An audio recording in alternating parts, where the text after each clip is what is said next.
Good morning. I'm Carol Harmer from Charmer Trading, and I'm here this week to talk you through what the euro is or isn't going to do. We'll start off with the weekly chart because it's always better to get a little bit longer term perspective on what the market is actually trying to do. Now, obviously, you've got to bear with me. I can't have the fan on. It is boiling in Europe at the moment. We're seeing record temperatures. So if I look a bit like I'm wilting, I am. But anyway, let's crack on with the euro. Now we're going to look at this weekly chart. Now, as you can see, the previous week we had, good week. This last week was very small range, very narrowly contained, and we couldn't get really above that 55-week moving average, which is at 14.15. Now, we know that 14, 15, 25 area was quite significant, but what we should do is be able to break above there, and as you can see today, that just hasn't happened. The market's come down. It hasn't broken through any significant support on the downside, but it still isn't quite as good as what it was looking last week. Now we can see from the chart that the weekly is overbought, and funnily enough, when I take you through to the daily in a minute, that's going to be overbought as well. So those are things to bear into consideration. You are seeing a consolidation around here. There's no getting away that the market is in a downtrend. There really isn't. But even though it's in a downtrend, you still get these corrections, retracements, and we're going to take a look at them as we move over to the daily chart just now. So here you can see that the 200-day moving average is cuddling the downside. So we made the break, we broke above it, we've closed above this 200-day moving average, as you can see now, 5 days on the spin.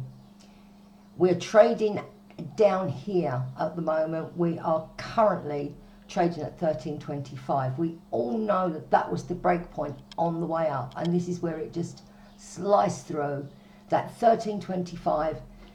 13.60 to 13.25 area was really important.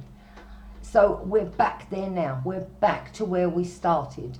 But if you look, if I take these off from here, and I'll just delete those. And what I've done is I've taken, not from the low, I've taken it from when the market actually really started to have its move up. This one already happened. We came back, we held the support area, up we've gone again. So at the moment, you've not only got the 9-day moving average looking to hold it, you've also got this 38.2 that is holding the price at the moment. Really, if you're just looking at the chart, what you're doing is you're just seeing the fact that the market is just trading sideways, and you can pick and choose, and you can trade that range. It's when you're looking for the breakout that's going to be a problem. We saw the breakout, we saw the breakthrough 13.60, take that straight up to 14.25, 14.45.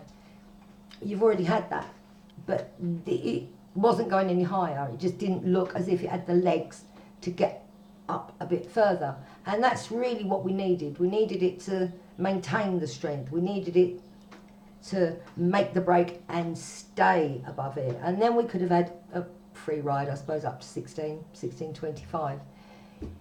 We haven't seen that, and we've only really got the next 2 or 3 weeks to do it in, because everyone's going on holiday. We're entering the silly season now. I'm dying here in Spain. We haven't even, it's the 1st of July today, so we've had record temperatures.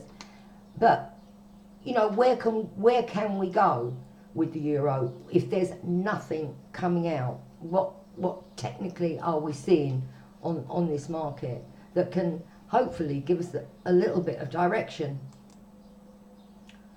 I think with everything, like any market that you look at, it just so happens I happen to do the euro for you. I will be asking markets.com if I can do something else as well as, because really the euro is at the most exciting market at the moment. It really isn't. It's basically just stuck in a range. It's a new range, but a range nonetheless. You can see where we have to break to take us out of that range. And is there anything going to happen with the market continuously overbought on the weekly, the daily and the monthly time frame charts? You know, it needs something. It needs some get up and go to actually propel it higher. The pattern that it's making, as I've said, is quite a bullish one.